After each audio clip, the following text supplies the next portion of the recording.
Hello students, आज हम discuss करते हैं एनिमल बिहेवियर में टाइप्स ऑफ बिहेवियर जो आपके कोर्स में है। सबसे पहले हम देखते हैं कि एनिमल बिहेवियर होता क्या है।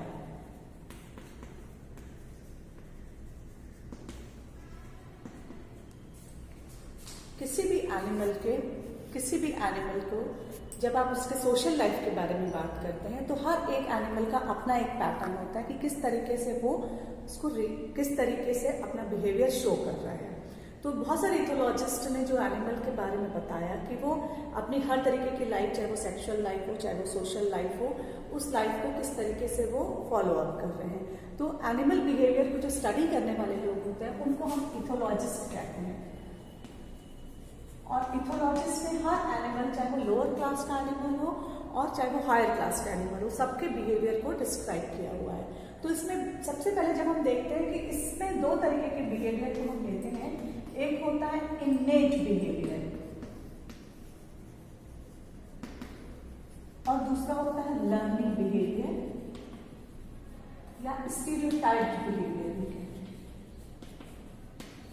इन्नेट बिहेवियर और स्टीरियोटाइप या लर्निंग बिहेवियर। इन्नेट बिहेवियर जिसको हम इनबॉर्न होता है। इनबॉर्न होने का मतलब ये कि अगर हम एग्जाम्पल देखते हैं कि कुछ ऐसे बिहेवियर्स होते हैं जो एनिमल में सेल्फ प्रेजेंट ही होते हैं, जैसे सेल्फ डिफेंस करने का बिहेवियर उसको सिखाया नहीं जाता। लोअर एनिमल्स में भी देखिए, अगर आप यूग्लिना की बात करते हैं तो उसमें अगर आप लाइट की तरफ से उसका रिफ्लेक्सेस देखते हैं कि किस तरह को अट्रैक्ट हो रहा है या अवे हो रहा है, तो ऐसे बहुत सारे आपने जो प्लांट देखा होगा, छुई मुई का पौधा देखा है, उसको आप टच करते हैं कि वो जब आप उसको टच करते हैं तो वो अपने आप बंद हो जाती है उसकी लीव्स। तो ऐसे ये बिहेवियर है कि इसको किसी को सिखाने की जरूरत नहीं पड़ी, चाहे वो एनिमल में हो चाहे वो प्लांट में, तो वो इन्नेट बिहेवियर होते हैं। और ये इन्नेट बिहेवियर उनके नर्वस सिस्टम में ही अडेप्ट होता है, शुरू से इन नर्वस सिस्टम में प्रेजेंट होते हैं। तो ऐसे बिहेवियर को हम कहते हैं इन्नेट बिहेवियर, जो उसके नर्वस सिस्टम में अडेप्ट होते हैं। नेक्स्ट हम आता है, इसमें अपने इन्नेट बिहेवियर में बहुत सारे इसके टाइप्स देखते हैं, जैसे कि ट्रॉपिज्म हो गया, टैक्सेस हो गया, ट्रॉपिज्म हो गया, टैक्सेस हो गया, रिफ्लेक्सेस हो गया और इंस्टिंक्ट हो गया। ये बिहेवियर जो है वो इन्नेट के बिहेवियर में आते हैं। ट्रॉपिज्म, टैक्सेस, रिफ्लेक्सेस और इंस्टिंक्ट बिहेवियर। ट्रॉपिज्म जो भी आपको मैंने बताया कि जैसे कि एनिमल में आप टच कर रहे हैं या इस तरीके से आप जब देख रहे हैं तो उसको हम ट्रॉपिज्म बिहेवियर कह रहे हैं, जिसको कि आप थिग्नोट्रॉपिज्म, फोटोट्रॉपिज्म इसमें एग्जाम्पल्स हैं उसके, जियोट्रॉपिज्म है, ये सब इसमें ट्रॉपिज्म के एग्जाम्पल्स में आते हैं। फिर हम देखते हैं कि टैक्सेस जो है वो एनिमल बिहेवियर में, ये भी उसी से आगे कंटिन्यू करते हैं। तो उसमें आप देखते हैं कि जब एनिमल्स मूव करता है, जिसमें जो भी हमने स्टिमुलेशन दिया है उस स्टिमुलेशन के अगेंस्ट या उसके टूवर्ड्स या अगेंस्ट मूव करता है, तब हम उसको टैक्सेस कहते हैं। रिफ्लेक्सेस, अगर आपको मान लीजिए हमने आपके हाथ गर्म चाय के ऊपर रख दिया और वहां से आपको स्टिमुलेशंस आप ये बता रहे हैं कि आपको उस गर्म चाय से आपको हाथ अलग करना है, तो ये जो है वो थ्रू द न्यूरॉन्स या थ्रू द नर्वस सिस्टम ये कंडक्ट होता है, जिसमें कि रिफ्लेक्सेस में आपको दो टाइप के न्यूरॉन्स तो पार्टिसिपेट करती हैं, सेंसरी न्यूरॉन्स और मोटर न्यूरॉन्स। ये दोनों जो है न्यूरॉन्स है, सेंसरी न्यूरॉन्स और मोटर न्यूरॉन्स, ये दोनों न्यूरॉन्स यहाँ पे जो वर्कआउट करती हैं, तो उससे ये हमें पता चल रहा है कि इंपल्सेस लेकर के कौन गए, सेंसरी न्यूरॉन्स लेकर के गए कहाँ पर, ब्रेन पर, और फिर ब्रेन से इंपल्सेस लेकर के कौन आया, मोटर न्यूरॉन्स लेकर के आई कि हाँ भाई अब आपको वहां से हाथ को अलग करना है क्योंकि आपको वहां पे पेन हो रहा है, इचिंग हो रही है, बर्न हो गया, जो भी है। इस तरीके से ये जो है वो रिफ्लेक्स एक्शन कहलाता है। जो भी आपको वहां पे, मान लीजिए आपको हमने दूसरा एग्जांपल देखते हैं कि अगर आपको हमने नी पर किसी ने हैमर दिया या हिट हुआ तो आपने अपना पैर पीछे की तरफ खींचा, तो वहां पर सिर्फ एक ही सेंसरी और मोटर नहीं पार्ट ले रही है, और भी उसमें जो पार्टिसिपेशन है उसमें टेंडेंस का है, यहाँ पर मसल्स का पार्टिसिपेशन है, तो उसको हम यहाँ पर जो एक मोनोसिनेप्टिक था, ये फॉर्म सिंगल हम मोनोसिनेप्टिक में ले सकते हैं, और जब इसके अलावा और भी जो मसल्स और टेंडेंस पार्ट ले रहा है तब हम उसको पॉलीसिनेप्टिक फॉर्म में लेते हैं। तो ये हो गया हमारा रिफ्लेक्स। फिर हम बात करते हैं इंस्टिंक्ट बिहेवियर की। कुछ ऐसे बिहेवियर्स होते हैं जिसमें आपको यहाँ पर दिखाई पड़ रहा है कि एकदम से अचानक आप रिएक्शन शो कर रहे हैं, अचानक रिएक्शन शो कर रहे हैं जिसको कि आप इंस्टिंक्ट कहेंगे। जैसे कि हनी बीज हैं, जब उसके यंग वंस देखते हैं तो वो तुरंत ही अपना जो विंग्स है उसको फड़फड़ाने लगते हैं और अपने जो फ्लाइट के लिए उड़ जाते हैं, विंग मसल्स जो है वो डेवलप हो जाती हैं फ्लाइट के लिए। तो ये सब चीजें जो है वो उनमें इंस्टिंक्ट है, अचानक से हो रही है और वो भी उसमें इन्नेट है, उसको ये सीखना नहीं पड़ रहा है ना। तो ये इंस्टिंक्ट बिहेवियर में अब आप देख रहे हैं। तो ये था हमारा इन्नेट बिहेवियर। फिर हम आते हैं लर्निंग बिहेवियर या स्टीरियोटाइप्ड बिहेवियर। लर्निंग बिहेवियर जिसमें कि एनिमल उसको लर्न कर रहा है कि प्रोसेस जो आगे होनी है उसको कैसे हम फॉलो अप करेंगे। तो उसमें हम देखते हैं लर्निंग बिहेवियर। लर्निंग बिहेवियर जिसको कि जैसे अगर आप इन जनरल देखते हैं, एग्जाम्पल हम लेते हैं कि बहुत बचपन में आपने जो चीजें सीखी थी वो आपने कुछ सीखी हैं और कुछ उसमें आपके पास में इनबॉर्न है। तो इनबॉर्न हो गया इननेट, लेकिन जो चीजें आप सीख रहे हैं वो फॉर द अपने आप लाइफ को बेटर बनाने के लिए, आपके अच्छे यूजफुल अडेप्टेशंस के लिए आपने वो चीजें सीखी हैं, तो वो लर्निंग या स्टीरियोटाइप्ड बिहेवियर आ गया। जिसमें कि हम कुछ पॉइंट्स पर डिस्कस करते हैं। इसमें है सबसे पहले हम यहाँ पर जो पॉइंट्स ले रहे हैं, इम्प्रिंटिंग।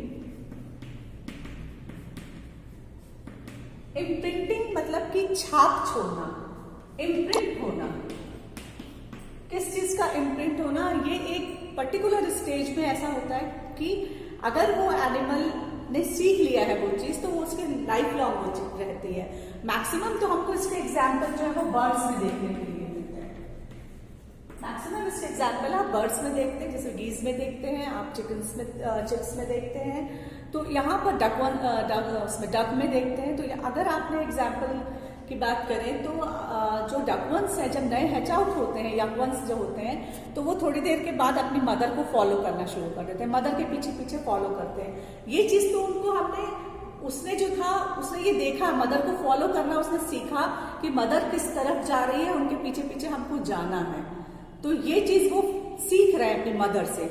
और वो ऐसी स्टेज थी कि वो जस्ट हैच आउट होने के बाद ही वो तो थोड़े समय के बाद उनके पीछे पीछे उनको फॉलो करना शुरू कर देते हैं या उनसे सीखना शुरू कर देते हैं। तो वो एक पर्टिकुलर जो स्टेज है उस वक्त उसके दिमाग में इम्प्रिंट हो गया कि हमको ये रास्ता या ये पाथ जो है वो फॉलो करना है, अपनी मदर के पीछे चलना है। तो ये उसको लाइफ लॉन्ग रहता है, वो ये चीज कभी नहीं भूलता।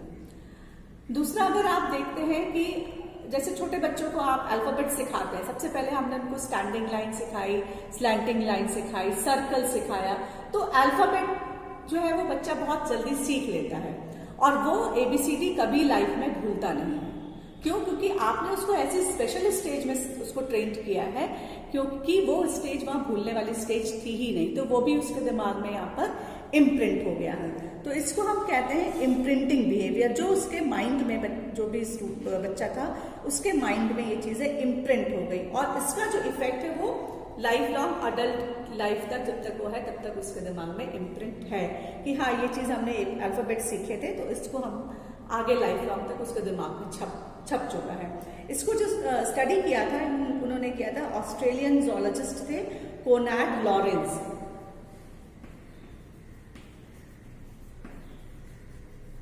कोनाड लॉरेंस जोलॉजिस्ट थे ऑस्ट्रेलियन, उन्होंने इसके बारे में, इम्प्रिंटिंग के बारे में पूरी स्टडी की है। नेक्स्ट हम फिर आते हैं हैबिचुएशन पर। हैबिचुएशन क्या टर्म होता है? दूसरा हम देख रहे हैं इसका हैबिचुएशन।